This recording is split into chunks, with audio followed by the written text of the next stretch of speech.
Hi, my name is Joan Chapman, and I am the Adolescent Child and Family Specialist here at Stillwater Family Therapy. One of my favorite parts about working with children is that subsequently you get the privilege of working with their parents, so as the family as a unit. One of the great tools that we are fortunate enough to have here at Stillwater is the feeling blocks, and they are a set of 3 different blocks, and primarily how I use them in working with children and families is by giving children a way to express their emotions starting at a very young age, as early as they're able to be verbal.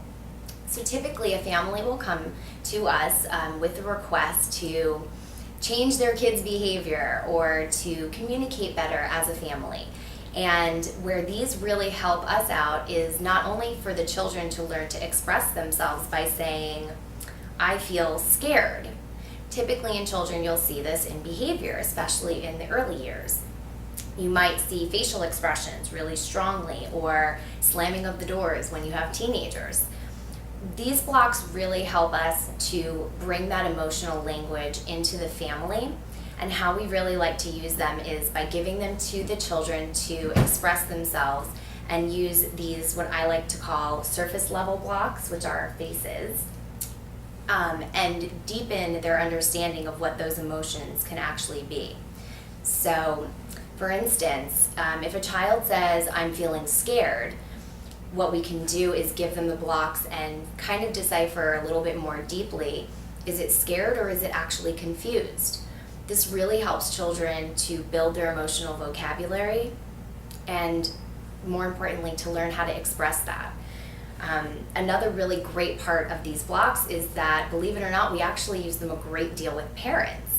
It helps parents learn to connect on a deeper level than happy or angry, and to tell their children when they're also feeling confused, embarrassed, frustrated, or resentful. Where I find these to be really useful in working with teenagers especially is that a lot of times a teen might come really bottled up inside, experiencing a lot of these emotions but not knowing how to put the words to them. So typically you'll see things like outbursts of anger, screaming and yelling, fights with mom and dad, resentment against their siblings, shutting down, not wanting to talk to their parents at all. Where these blocks really help is it gives them a place that in therapy they begin to get comfortable using this language of, "I felt scared, I felt rejected, I felt disconnected." Families tend to open up a lot more when they have the ability to communicate how they're feeling and their wants and their needs with one another. It's really helped us, and myself in particular in my practice, to be able to really open these doors for children, for teenagers, as well as for their parents, and see the amazing growth potential that can come from using these.